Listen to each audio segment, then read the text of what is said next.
আমি চিকেন কিমা করছিলাম কারণ আমি আজকে মোমো বানাবো। হ্যাঁ, এই কিমাটা হচ্ছে ব্লেন্ডারেও করা যায়, পাটায়ও করা যায়। আমি এটাতেই করে নিয়েছি, এটাতেই হয়ে গেছে সুন্দর। এবার হচ্ছে মোমোর যে রুটিটা সেটা ডো করব। লবণ দিয়ে আর তেল দিয়ে হচ্ছে ডোটা মেখে নিতে হবে। নর্মাল পানি দিয়েও করা যায়, আমি গরম পানি দিয়েই করছি কারণ ঠান্ডা পানি দিয়ে করলে মনে হয় একটু হার্ড হয়ে যায়, তাই আমি গরম পানি দিয়েই করছিলাম।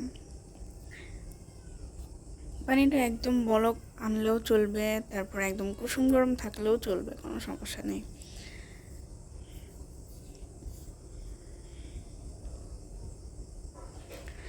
এটা তারপরে হচ্ছে আমি উপরে আরেকটু তেল মাখিয়ে তারপর ঢাকনা দিয়ে ঢেকে রেস্টে রেখে দিয়েছিলাম। রেস্টে রেখে আমি হচ্ছে পুরটা রেডি করে নিয়েছি।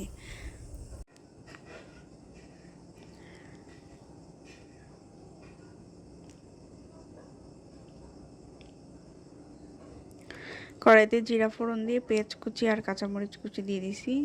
তারপর হচ্ছে পেঁয়াজটা কাঁচামরিচটা কুচি করে দিয়েছি কারণ এটা তো কিমা, আস্তে আস্তে কাঁচামরিচ দিলে আবার সমস্যা। পরে হচ্ছে একটু লবণও দিয়ে দিয়েছিলাম।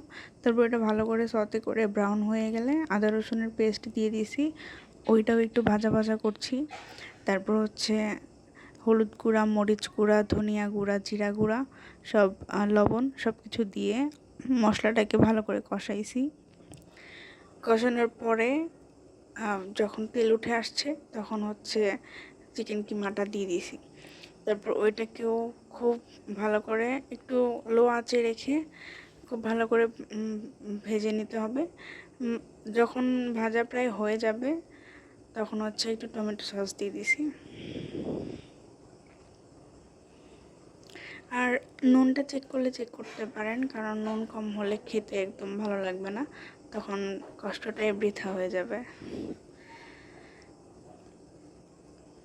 এখন হচ্ছে আমি মোমোর রুটিটা বেলে নিছি, আর নর্মাল রুটির থেকে মোমোর রুটিটা একটু মোটা হয়। আর আমি এখানে সবগুলো একই শেপের করার জন্য কোটার একটা মুখা নিয়ে সেটার শেপে সবগুলো কেটে নিয়েছি গোল গোল করে।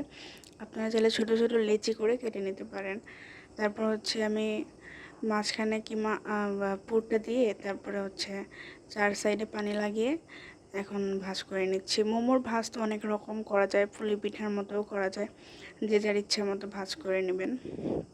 এবার হচ্ছে ওইদিকে আমি পানি বসাই দিছি, আর হচ্ছে এখানে আমি স্টিমারে হচ্ছে তেল ব্রাশ করে নিতেছি। একটু বেশি করে তেল ব্রাশ করতে হবে। তারপরে মোমোগুলো সাজাই নিতেছি। এখন ওইদিকে পানি বলক চলে আসছে, এগুলোকে এখন বসাই দিব।